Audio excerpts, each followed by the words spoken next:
Hello, everybody. In this report, we're going to be talking about smart cities, and I am right here on the government website infrastructure.gc.ca. And this page has been shared the last few days, so I thought I'd do a review, or not a review. I thought I'd do a video on it just to kind of expose it more so than has been exposed already.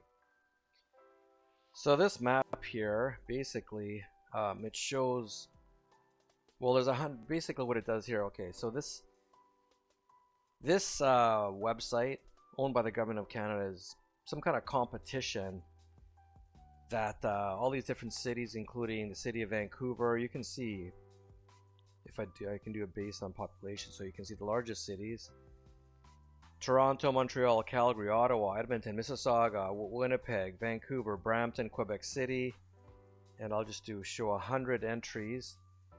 And it just shows basically every single city that you can imagine in the country of Canada is listed here. And so there's different applicants. Basically, it looks like 100. I don't know how many people or how many cities applied, but quite a few. Basically, any city you can think of has applied for this. And it's a competition. There's different prize categories from 5 million to 10 million to 50 million that you win. And where's the money coming from? I would assume it would be our tax dollars. And they talk about the different things like economic opportunity, empowerment, and inclusion. It's just all these stupid UN words. Environmental quality, healthy living, mobility, safety, and security. I thought we had all of this stuff already, but apparently not. So now, of course, UN Agenda 30, in conjunction with smart cities, which is basically the same thing, is of course being implemented across the world under the guise of climate change and stopping the climate change crisis and all this clown garbage, in my opinion. So we'll get to that, get back to that website in a minute. First, before we get into that a little bit more, I just want to show you what their perception of a smart city is. And as you can see here, it's traffic management with cameras, Internet of Things. That means any kind of appliances, cars, and so forth that can communicate with each other, sending all that data back to government and God knows who else.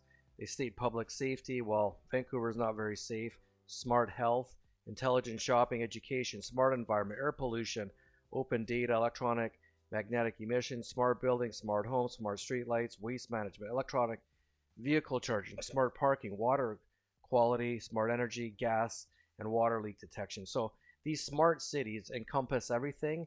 And what it boils down to essentially is this: they are and they will continuously more so encroach and control every aspect of your daily life. And this is not a surprise to anyone who's been paying attention, although most people really aren't paying attention. Some people are paying a lot of attention, like me, as to what's going on here and how it's basically going to be controlling any aspect of any and every aspect of our life. A couple of days ago, I did a video talking about the 15-minute cities, and of course, this has everything to do with those 15-minute cities. This is what it's all about. They want to keep you confined to a certain area, of course, to stop carbon emissions, to stop, pollution, everything underneath the sun, of course, but it's always infringing on your rights, and your life gets smaller and smaller and smaller. You will be able to do less and less and less, unless you want to pay fines, unless you want to pay carbon fines, and all this kind of just crazy stuff. And basically everything is out of control in the world right now. It's all coming at us from all different angles. So you can see the website right there, like I said before, so you can visit it yourself. You can use this as like a Google map type thing. You can zoom in and see. Let's go zoom into British Columbia and see what the hell's going on here. So you can see all the different smart cities, even small cities like Squamish, Bowen Island, which is a small island. And of course, you got the metropolis of Vancouver, Richmond, Vancouver, North Vancouver. Surprisingly, it looks like Burnaby doesn't have anything. Port Moody doesn't have anything. Port Coquitlam doesn't have any smart city agenda at this present time, or they're not included in this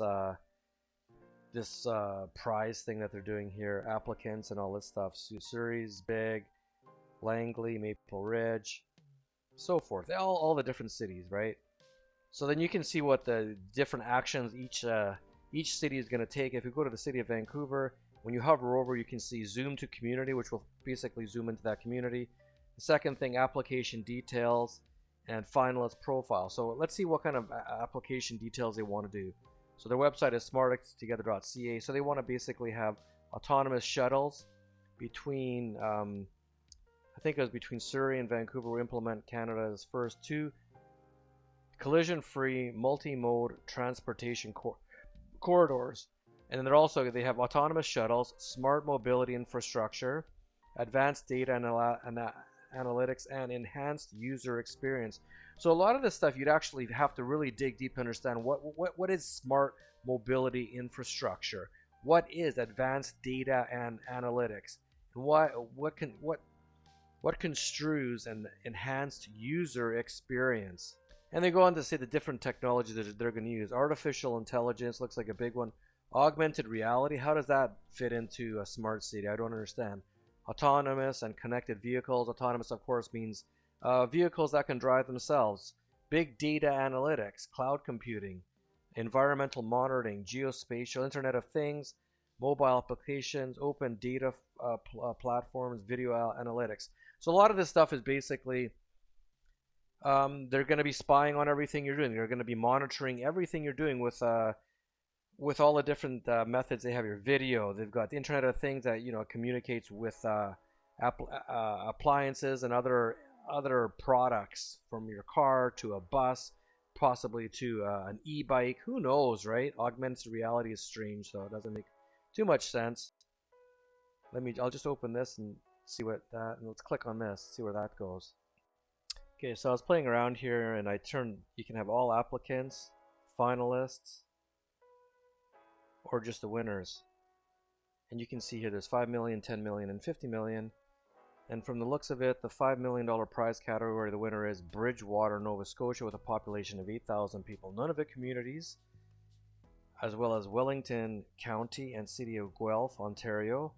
All of them won from the looks of it, because they're winners. If I take it off, it goes away. They're the winners. They won. There's 30 million, 10 million each. And the grand prize winner of $50 million is Montreal. So that would lead me to believe that these are the most tyrannical cities. Not necessarily, I'm just kind of kidding, but at the same token, these are the ones that won the prize.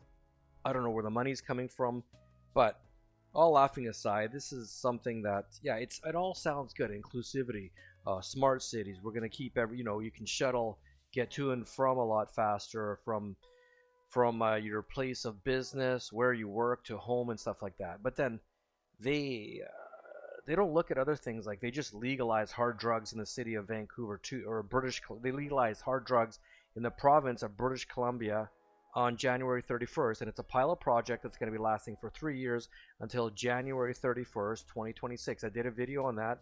Check my Rumble channel or BitChute channel, search for Real Truth Report. So they're worried about all this smart stuff, but then they're like, crime is going up, overdoses are going up, drug use is rampant, there's homelessness like crazy in downtown Vancouver because of just crazy prices in real estate and so forth. But then they're implementing this and giving out prizes of $50 million to Montreal and $10 million to 3 other cities and $5 million to the town of Bridgewater, Nova Scotia, with a population of 8,500 people. So it's like, where is all this money coming from? Why can't we use the money where it makes a lot more sense? $50 million to the city of Montreal to implement these smart technologies, and this is a prize that they've won? Like, it's ridiculous.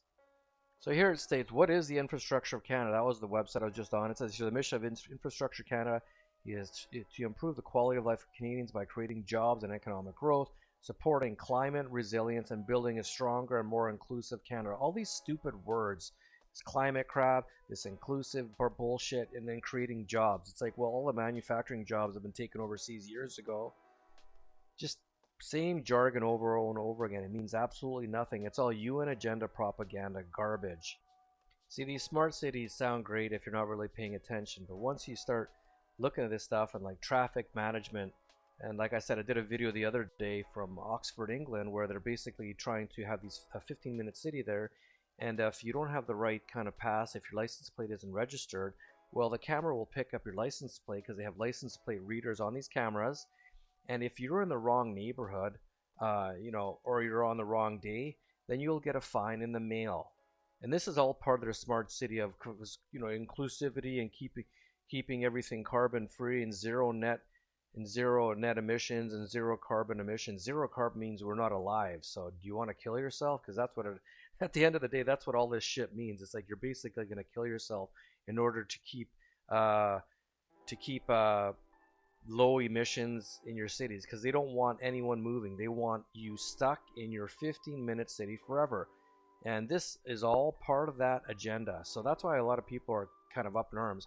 On the surface, yeah, it looks fantastic. It doesn't seem like a big deal, but at the end of the day, it actually is a very big deal because of where they're actually going to take us. So that's all I'm going to say on the subject. It's very important that people start paying attention and realizing what's going on here. Once again, the winners, like Nunavut, 35,000 people, and they got themselves,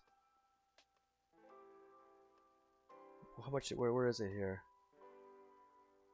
They got themselves $10 million. $10 million. Pretty crazy, right? Let me just do it the other way. $10 million Nunavut got. And there's such a small community, but so where's all this money going to go? How are they going to make it a smart city in Nunavut? Ridiculous. Just throwing money out the window.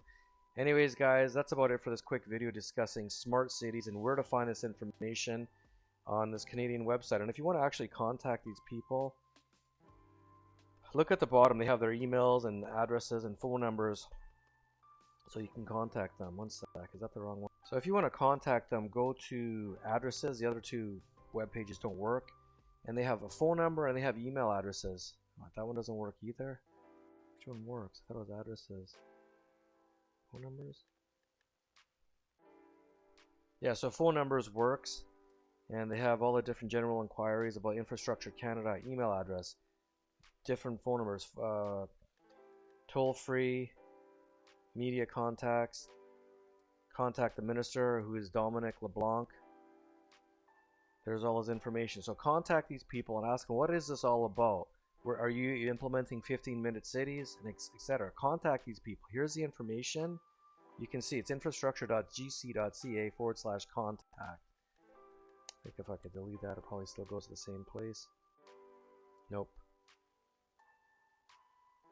Anyways, that's about it, guys. I don't want to ramble on about this stuff, but these people are trying to build a hellish future where they can completely control every aspect of our life, every waking moment of our life while we're awake, and actually not waking, even in every sleeping moment of our life as well. So please try to take action. At least share this video as much as you can to bring light to this just ridiculousness that these people are trying to instill in our futures here, our very near futures, as in the next few months.